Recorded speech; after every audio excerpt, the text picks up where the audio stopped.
Hey, what's up guys? Welcome to another video. My name's Dylan and I'm a cycling coach at CTS. And today we're going to be talking about how to lose weight for cycling the right way. There are a lot of weight loss strategies out there, and regardless of what they tell you their secret is, the root of why they cause you to lose weight is because in one way or another you're eating less calories than you previously had. This can be hard to maintain though, which is why most people who go on diets fail and regain the weight back. The strategy I'll be going over here has a lot of science to back up its long-term success and is one of the healthiest ways to go about losing weight. On top of all of this, the science shows it can help boost your recovery after a hard workout. I'm talking about understanding the concept of calorie density and utilizing it in your own diet. I'll explain that concept, go into a little bit of science, and then get into some practical tips that you can use to implement this strategy into your own life, so be sure to stick around for that.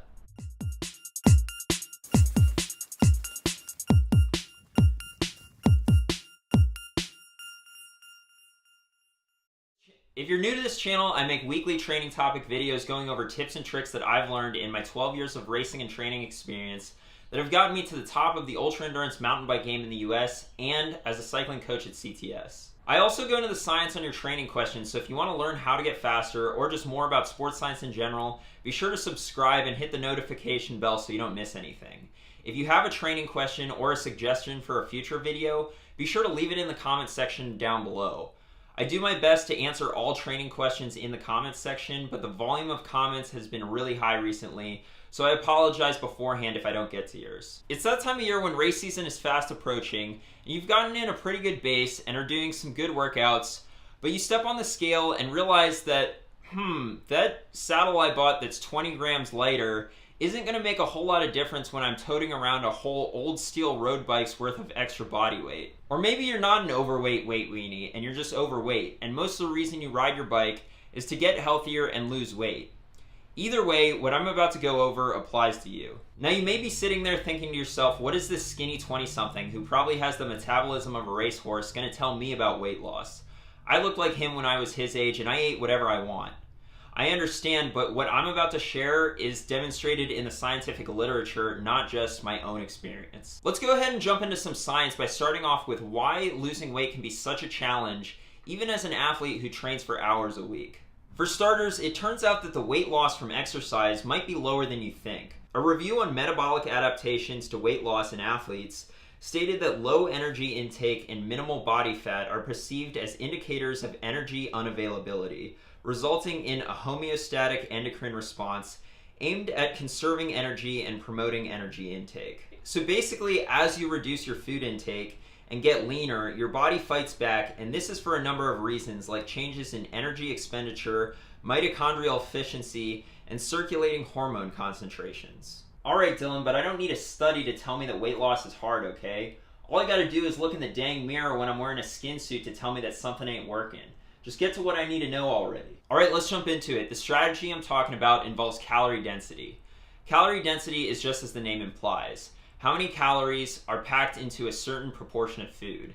And calorie density varies wildly. 100 grams of potato chips, which is what someone might reasonably eat in one sitting, if they don't just eat the whole bag, is around 536 calories, while a whole head of lettuce is just 53 calories. Wow, such great insight, Dylan. Potato chips have more calories than lettuce. The point I'm making is that the calories in the food we eat varies dramatically, and if we focus our diet on low calorie density foods, then we don't have to reduce our portion size in order to reduce the calories that we consume, and we can stay satisfied and satiated with the amount of food we eat, and we don't have to starve ourselves.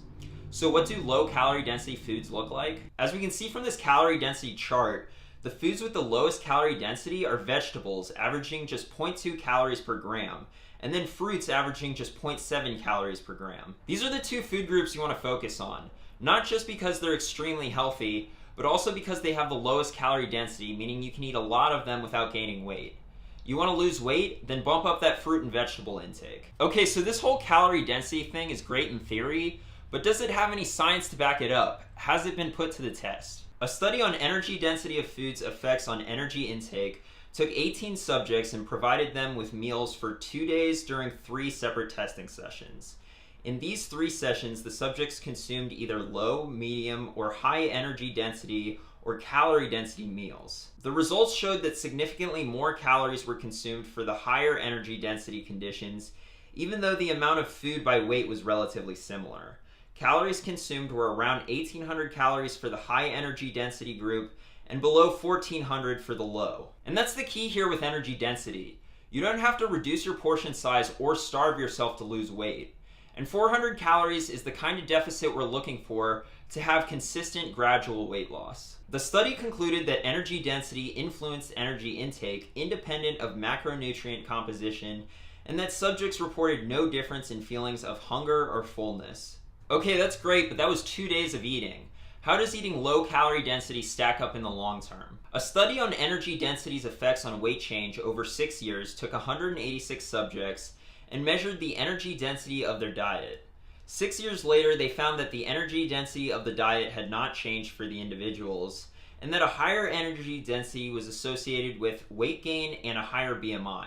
The study concluded that low energy density diets moderate weight gain, and that lower energy density can be achieved by consuming more fruits and vegetables. And these are just 2 studies out of many. A systematic review on dietary energy density and body weight, looking at many studies, concluded that their findings highlight the growing body of scientific evidence suggesting a relationship between energy density and body weight, and that consuming diets low in energy density may be an effective strategy for managing body weight. Okay, so lowering the energy density of your diet by increasing the amount of fruits, vegetables, and other whole foods that you eat will help with your weight, but what does this actually look like in practice? A study done on salad and satiety took 42 subjects and had them eat a meal with a low, medium, or high calorie density salad before a main course of pasta. They manipulated the energy density of the salad by changing the amount of dressing and cheese they put on it. What they found was that a low energy density salad reduced the total caloric intake of the meal,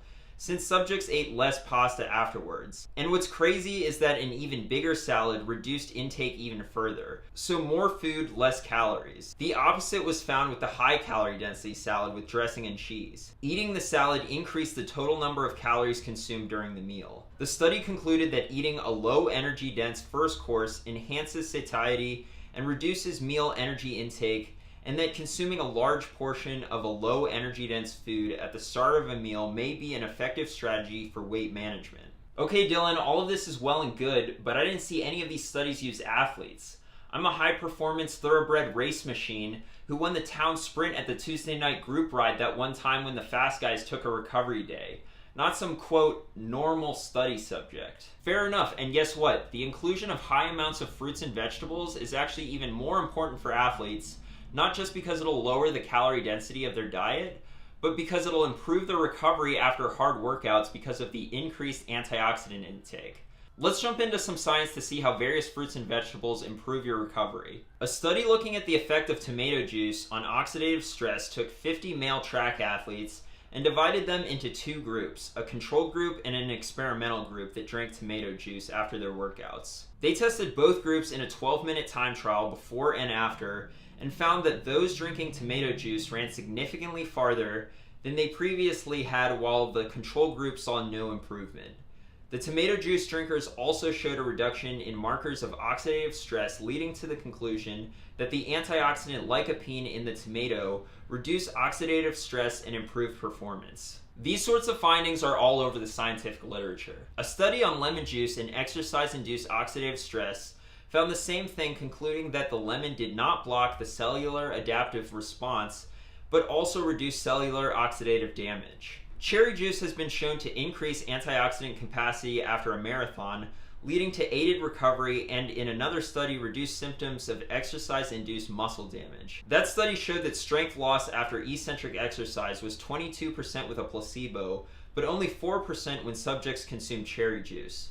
Blueberries are another rich source of antioxidants and have been shown to reduce inflammation after 2.5 hours of running. Now notice how over the course of this video I haven't said anything about your macronutrient ratio, meaning carbs, protein, and fat, and that's because your macronutrient ratio is a whole lot less important to weight loss than you think it is. A study comparing weight loss diets with different components of fat, protein, and carbs took 811 overweight adults and assigned them to various diet groups with different ratios of carbs, fat, and protein.